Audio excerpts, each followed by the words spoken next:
नमस्कार। दिव्य ज्योतिष परामर्श केंद्र में एक बार फिर से आप सभी लोगों का बहुत बहुत स्वागत है। आइए बात करते हैं कि मेष लग्न वालों के लिए कौन सा रत्न उपयुक्त है और कौन सा रत्न उन्हें धारण करना चाहिए। जैसा कि आप सभी लोग जानते हैं कि मेष लग्न में जो लग्नेश होता है वो स्वयं मंगल होता है और किसी भी कुंडली में लग्नेश सबसे शुभ एवं प्रबल राजयोग कारक होता है और किसी भी कुंडली में लग्नेश का बली होना, शुभ होना अति महत्वपूर्ण होता है। परंतु अगर हम बात मेष लग्न की करें तो एक तरफ जहां मेष लग्न में मंगल लग्नेश हैं, वहीं दूसरी तरफ अष्टम भाव के स्वामी होने के नाते अष्टम भाव में वृश्चिक राशि बनती है और वृश्चिक का स्वामी होने के नाते अष्टमेश होने के नाते ये जो लग्नेश हैं मंगल, ये मिला जुला फल देते हैं, कुछ अच्छा भी और कुछ बुरा भी। परंतु ये लग्नेश हैं। लग्नेश के बारे में कहा जाता है कि कोई भी कुंडली तभी जाकर के सही रूप से काम करती है या कोई भी कुंडली तभी अच्छा फल देती है जब उसमें लग्नेश बली अवस्था में हो। तो ऐसे में अगर लग्नेश मंगल शुभ भाव में बैठे हुए हैं 6, 8, 12 को छोड़ करके या नीच के नहीं हैं, तो हमें इनके रत्न मोगा को अवश्य धारण करना चाहिए, क्योंकि लग्नेश का बली होना बहुत जरूरी है। जब तक राजा बली नहीं होगा, राजा में पावर नहीं होगा, तब तक उसके अधीनस्थ जितने भी पदाधिकारी, कर्मचारी, अधिकारीगण हैं वह अच्छे से कार्य नहीं करेंगे। इसलिए लग्नेश का बली होना और शुभ होना नितांत आवश्यक है। तो मेष लग्न के लोग मोगा को धारण कर सकते हैं किसी अच्छे ज्योतिषी से परामर्श करके। अगर वो शुभ भाव में बैठा हुआ है, बलाबल में कम है, अस्त है, मृत है, तो आप मंगल के रत्न मोगा को अवश्य धारण करें। लेकिन अगर बुरे भाव में 6, 8, 12 में बैठे हुए हैं या नीच के हैं, तो आप इसके लिए मंगल का जप और दान भी कर सकते हैं। जैसे अगर यदि आप पुरुष हैं तो हनुमान जी का व्रत करिए, हनुमान जी की आराधना करिए, हनुमान जी के शरण में रहिए, हनुमान चालीसा का पाठ करिए। साथ ही साथ ओम क्राम क्रीम क्रौं सा भौमाय नमः का एक माला जाप अवश्य करिए। इसके अलावा आप उनके लिए दान भी कर सकते हैं। अब उनके लिए दान में आप किसी मंदिर में गुड़ का भी दान कर सकते हैं, शहद का भी दान कर सकते हैं, साथ ही साथ लाल मूंग का भी दान कर सकते हैं। बजरंग बली का प्रतिदिन दर्शन करिए। तो इस तरह से यदि आप लग्नेश को बलि करेंगे तो निसंदेह आपके जीवन में वह सब कुछ आपको प्राप्त होगा जिसकी आपने अपेक्षा की होगी। आपके रोग, रिपु, ऋण, शत्रु और जो भी समस्या चल रही है उसका शमन होगा। आपके जीवन में सुख, समृद्धि, खुशहाली आएगी। आप सफलता के मार्ग पर अग्रसर होंगे और आपके नौकरी और व्यवसाय में उन्नति होगी, प्रमोशन होगा। नौकरी नहीं लग रही, नौकरी लगेगी। व्यवसाय अच्छे से नहीं चल रहा है तो व्यवसाय भी अच्छे से चलना प्रारंभ करेगा।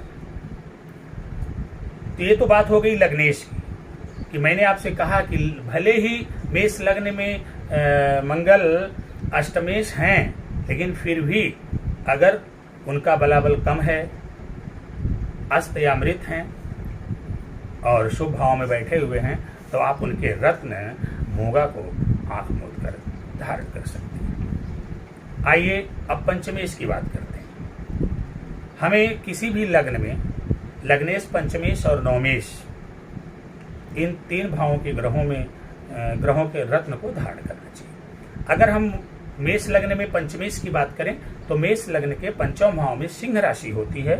इस प्रकार वहां पर पंचमेश होते हैं सूर्य देव। मैंने जैसा कि पहले वाले वीडियो में कहा था कि मेष लग्न में अगर कोई भी ग्रह सबसे प्रभावशाली और प्रबल राजयोग कारक होता है तो वो सूर्य।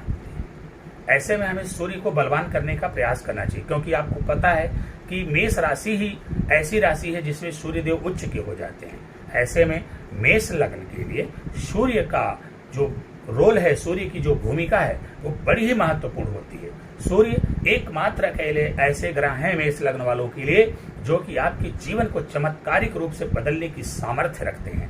ऐसी स्थिति में मेष लग्न वालों के लिए चाहिए कि वो सूर्य को यथासंभव बलवान करने का प्रयास करें। यदि सूर्य शुभ भाव में बैठे हुए हैं, मृत हैं, अस्त हैं, बलाबल में कमजोर हैं और लेकिन शुभ भाव में बैठे हुए हैं, तो आप आंख मूंद करके उनके रत्न माणिक को अवश्य धारण करें। और यदि शुभ भाव में नहीं बैठे हुए हैं, सूर्य नीच के हैं, छठे, अठे या 12वें भाव में जाकर के बैठे हैं, तो आप ऐसी स्थिति में उनका जप और दान कर सकते हैं। आप सूर्य देव की आराधना करिए, सूर्य को अर्घ्य दीजिए और ओम घृण सूर्याय नमः का 1 माला प्रतिदिन जाप करिए। आदित्य हृदय स्तोत्र का पाठ करिए, विष्णु जी की आराधना करिए, भगवान राम की भी आराधना आप कर सकते हैं। इसके अलावा आप गेहूं और गुड़ का मंदिर में दान करिए। इस तरह से अगर बुरे भाव में हैं तो उनके बुरे प्रभाव से बचने के लिए, उनके अशुभ प्रभाव से बचने के लिए आप जप, दान एवं पूजा पाठ कर सकते हैं। परंतु यदि पंचमे सूर्य शुभ भाव में बैठे हुए हैं तो आप आंख मूंद करके माणिक के धारण कर लीजिए, क्योंकि माणिक एकमात्र वह रत्न है मेष लग्न वालों के लिए जो उनके जीवन के लिए बहुत ही महत्वपूर्ण होता है। आपके जीवन में चल रही आने वाली समस्त समस्याएं, परेशानियां, बाधाएं, रोग, रिप, ऋण सब नष्ट हो जाएंगे। आपका जीवन सुख, समृद्धि, खुशहाली एवं सफलता के मार्ग पर अग्रसर होगा। और साथ ही साथ आपको अगर नौकरी नहीं लग रही है तो नौकरी आपको निश्चित रूप से लगेगी।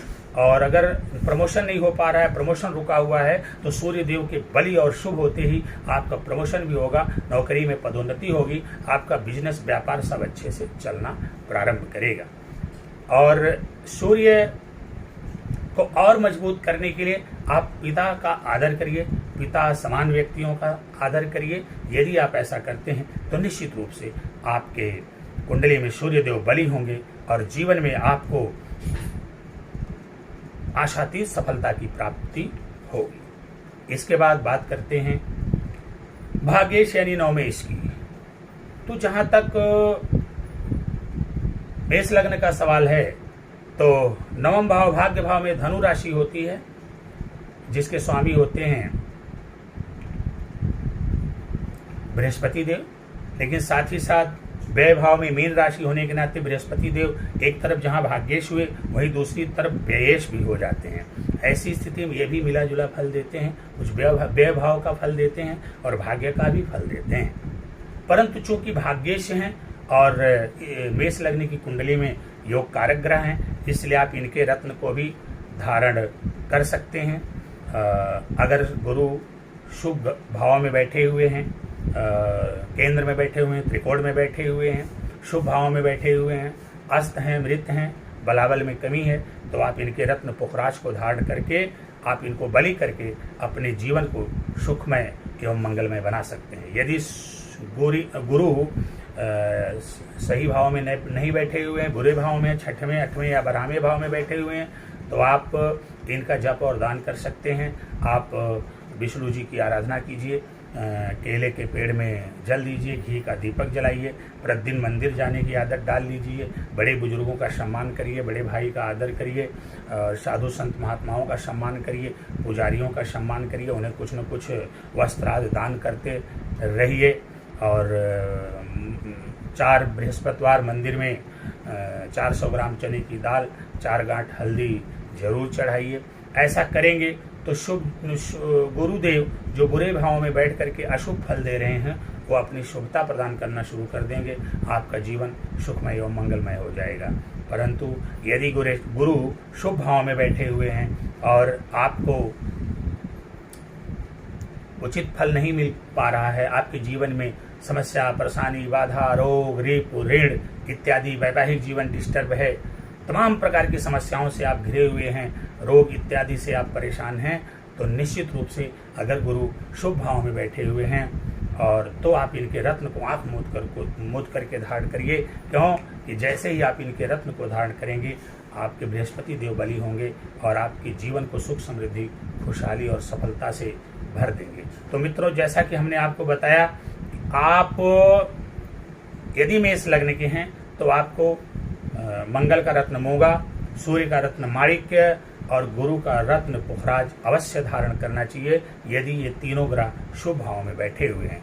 परंतु जैसा कि हमने बताया, यदि अशुभ भाव में बैठे हुए हैं तो इनका जप और दान करिए, जिसके संदर्भ में हमने आपको पूर्व में बता दिया है।